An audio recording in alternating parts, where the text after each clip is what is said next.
இப்போ நம்ம பார்க்க போகிற கொஸ்டின் பார்த்தீங்கன்னா rearrange the array element by signs. கொஸ்டினில் நமக்கு ஒரு அரே கொடுத்துருவாங்க, அதில் பாசிட்டிவ் நெகட்டிவ் நம்பர்ஸ் இருக்கும். First number positive follow by negative, positive negative positive negative arrange பண்ணணும். இதோட ஆர்டர் மாறக்கூடாது, அதான் கொஸ்டின். அண்ட் கொஸ்டினில் கொடுத்த கன்சென்ஸ் பார்த்தீங்கன்னா கொஸ்டினில் ஜீரோ இருக்காது, எஸ் அப்வியஸாக ஜீரோ இருக்கக்கூடாது. And then equal number of positive negative elements இருக்கும்.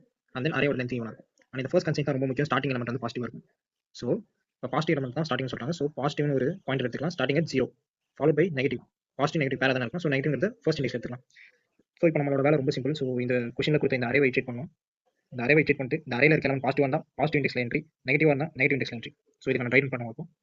ஸோ ஃபர்ஸ்ட் 3ல இருக்கும், 3 பாசிட்டிவ். ஸோ 3ல ஒரு entry positive goes to positive +2. ஏன்னா +1 போட்டால் அது நெகட்டிவ் இண்டெக்ஸ்க்கு போகும், +2 போட்டால் தான் இங்கே வரும்.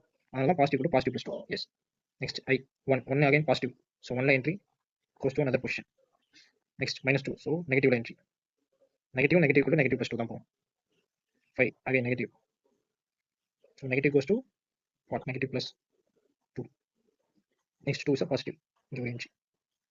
And then positive increase பண்ணாலும் increase, and then -4. Yes, goes out of bounds, ஐயும் out of bounds. ஸோ இதுதான் நம்மளோட அப்ரோச்சாக இருக்கும். இதுக்கான சூட கோட் ரொம்ப சிம்பிள். ஃபர்ஸ்ட் பாசிட்டிவ் 0ல வச்சுக்கிட்டோம், இங்கே 0ல வச்சுக்கிட்டோம், நெகட்டிவ் 1ல இருக்குது, நெகட்டிவ் 1 இருக்குது. ஆன்சருங்கிற அரே சேம் லென்த் கிரியேட், ஃபுல்லாக இட்ரேட். அண்ட் இஃப் நம்ஸில் இருக்கிறது பாசிட்டிவ் வந்தால் பாசிட்டிவ் இண்டெக்ஸில் என்ட்ரி போட்டு பாசிட்டிவ் இண்டெக்ஸ் +2, இல்லைனா நெகட்டிவ் இண்டெக்ஸில் என்ட்ரி போட்டு நெகட்டிவ் இண்டெக்ஸ் +2. இது ஃபுல்லாக ஒரு தடவை இட்ரேட் பண்ணாலும் இதோட time complexity big of n. அந்த ஆன்சர் அரேவை நம்ம யூஸ் பண்ணுறோம், அதனால இதோட space complexity big of n. இந்த மாதிரியான லீக் கோட் கொஸ்டின் பார்க்கறதுக்கு நம்ம சேனலை சப்ஸ்கிரைப் பண்ணிக்கலாம்.